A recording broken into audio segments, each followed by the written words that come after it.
Suster, Bapak Ibu yang terkasih, selamat pagi. Berkah dalam. Bagaimana kabar hari ini? Tapi jangan biasa di luar ya, tapi yang luar biasa. Saudaraku yang terkasih, tentu situasi yang luar biasa, sehat, baik itu karena pertama-tama kasih Tuhan, betul? Mau banter tadi menang terus ini ngomong kasih Tuhan ini piye kikur iki. Baik saudaraku yang terkasih, pada suatu ketika di sebuah ceramah, Ibu Teresa dari Kalkuta menceritakan pengalamannya bersama para susternya di saat diundang untuk bekerja di salah satu rumah sakit Rusia. Ketika mereka sampai di sana, mereka menyaksikan para dokter berteriak-teriak dan pasien merasa tertekan. Hal pertama yang mereka lakukan akhirnya mencari tempat untuk bisa mereka mulai berdoa. Setelah itu mulai membersihkan rumah sakit, lantai dan dindingnya yang kotor.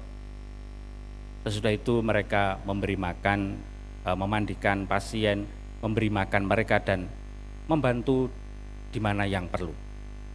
Dan semua yang mereka lakukan dengan wajah ceria dan penuh senyuman.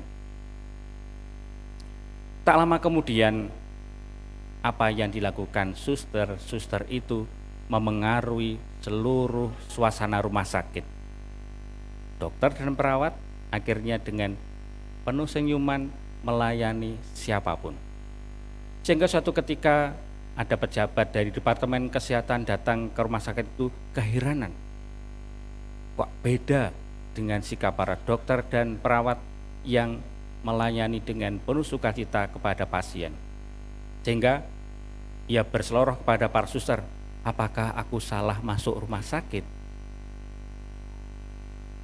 Saudaraku yang terkasih, perbuatan-perbuatan kecil yang dilakukan dengan penuh cinta kasih akan menghasilkan hal-hal yang luar biasa. Ibu Teresa sendiri pernah mengatakan kita harus bertumbuh dalam cinta. Dan untuk melakukan itu kita harus terus mencinta dan memberi sampai kita merasa sakit. Seperti yang dilakukan oleh Tuhan Yesus. Lakukanlah hal-hal biasa dengan cinta yang luar biasa. Seperti memperhatikan orang-orang yang menderita, gelandangan, orang yang kesepian, orang-orang yang ditolak masyarakat. Kita mesti memberikan apa yang berharga untuk kita. Hanya dengan demikian pemberian kita menjadi berarti karena di dalamnya ada pengorbanan. Hanya pemberian yang demikian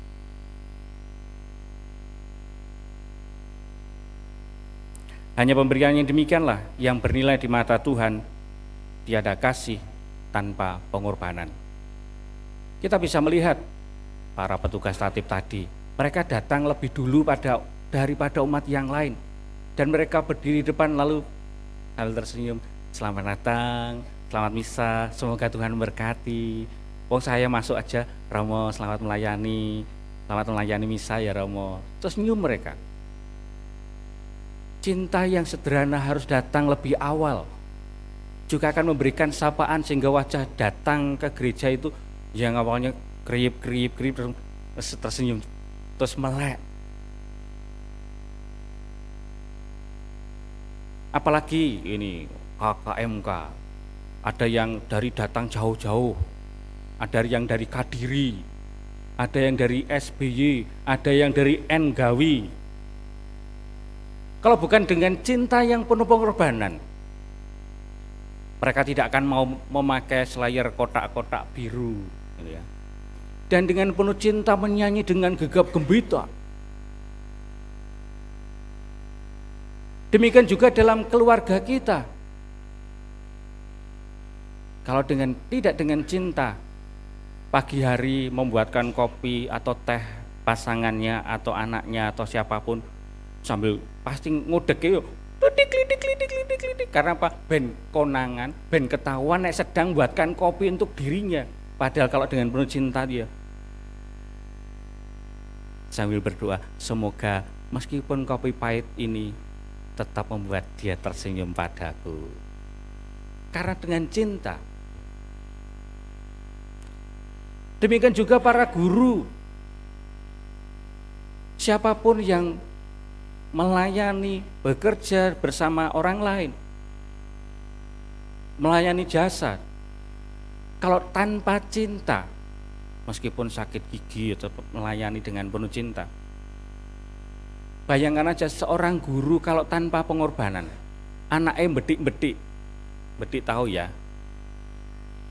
pemenang mahasiswanya nakal, waktu ngajar justru bukan memperhatikan, malah buka HP ini ngupdate status romone jutek, ya.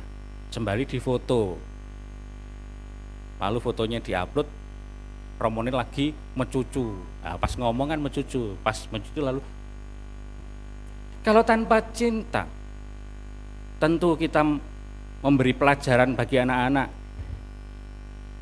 belajar berhitung 1 tambah 1, tidak akan pernah bisa.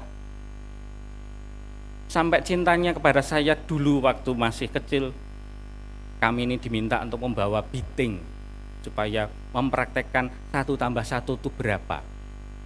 Biting tahu ya, lidi atau ya potongan bambu yang dipot kecil-kecil lalu sepanjang jari ini diminta membawa 100 supaya nanti kalau tambahan atau perkalian kita bisa.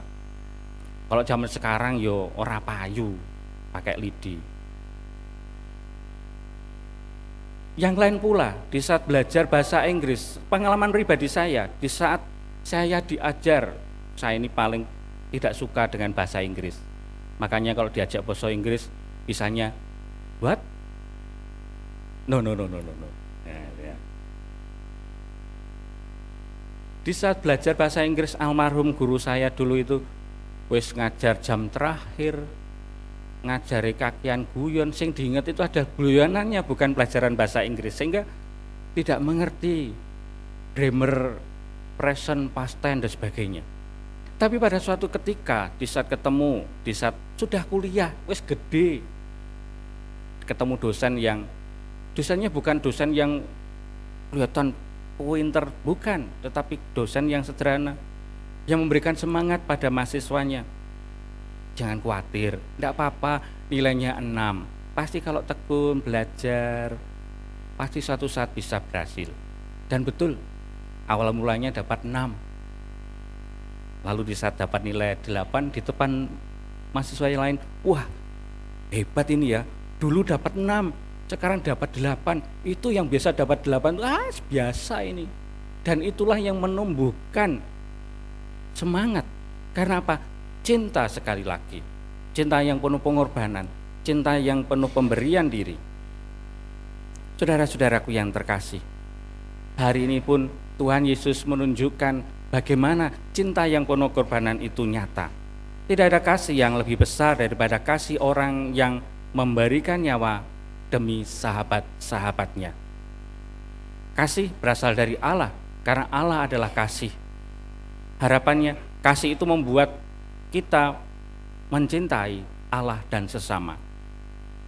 Kalau kita mengasihi Allah, kita pun harus mengasihi sesama. Kalau kita mengasihi sesama, tentu sudah selayaknya kita mengasihi Tuhan. Saudara-saudaraku yang terkasih, kalau cinta kepada sesama merupakan salah satu persyaratan mencintai Tuhan, tentu kita harus menyadari karena Allah adalah kasih, Allah hadir dalam diri kita masing-masing. Sehingga Tuhan Yesus memberikan perintah, inilah perintahku, hendaklah kamu saling mengasihi. Saudaraku yang terkasih, dengan harapan kasih yang dari Allah itu harus memampukan kita untuk mencintai sesama kita. Karena dengan pengalaman cinta, kita bisa mencintai, melakukan tugas-tugas hal sederhana, dan berbuah hal yang luar biasa. Santo Fransiskus dari Sales pernah mengatakan, dengan setetes madu bisa menangkap lebih banyak lalat daripada dengan 1 liter cuka. bisa membayangkan satu tetes madu dan 1 liter cuka. Madu manis, menggoda, wangi, tapi cuka pasti menyengat dan tidak mengenakan. Bukan hanya lalat yang tergoda, kita pun bisa tergoda, kecuali kalau kita kena diabetes atau kita sudah terlalu manis. Saudaraku yang terkasih, hal kecil dalam hidup kita apapun yang kita lakukan, dalam keluarga, dalam pekerjaan, dalam komunitas kita, kalau didasari dengan kita mencintai, semuanya berubah menjadi berkah. Karena kasih menandakan Allah hadir, Allah memberkati kehidupan kita. Berkat Tuhan melimpah bagi kita semua.